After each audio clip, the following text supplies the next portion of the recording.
ikke noget, der er udstykket. Dengang havde man altså 3 veje til Aarhus. Man havde denne her landevej, og så havde man søvejen af åen. Og så havde man til slut jo altså det der læggested hernede, hvor man kunne føre sine varer ned. Det er ned forbi Engparken, Lokesvej og rundt der. Og så havde man opmagasinering hernede af rør til levering ind til Aarhus by. Men gården, den ligger her, og den er der stadig i 1906. Det er stadig her 1906.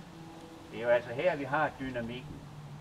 Det er her, det her område simpelthen eksploderer. Denne mor, det var Fernanda Krag Hansen.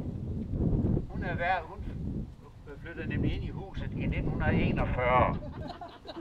Mit store problem var, at min mand ikke forstod noget af alt det, der skete. Dette førte til, at han på et tidspunkt i begyndelsen af 40'erne forlangte skilsmisse. Vi havde da været gift i 28 år og havde 5 børn. Der stod jeg så mutters alene. Det var på ingen måde en let situation. Enlig kvinde, 54 år. Men heldigvis havde jeg gode og trofaste venner i pinsemenigheden, hvor jeg havde fundet mit åndelige hjem. De hjalp mig så et stykke tid.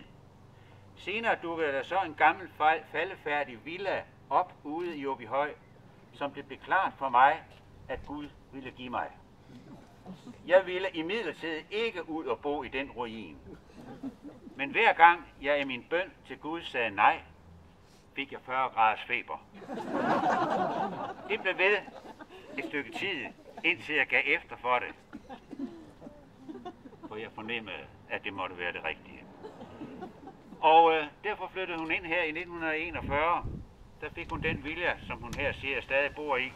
Huset skulle hedde Guds gave, fordi det i sandhed var en Guds gave.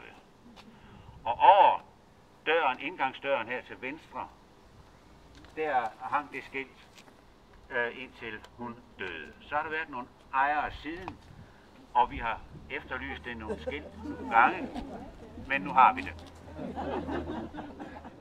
Når vi kommer op i 70'erne, så er mange af dem kollektiver, og det gælder i hvert fald 4-5-6 huse i det område her, og det har altså også været tilfældet for Åbylund.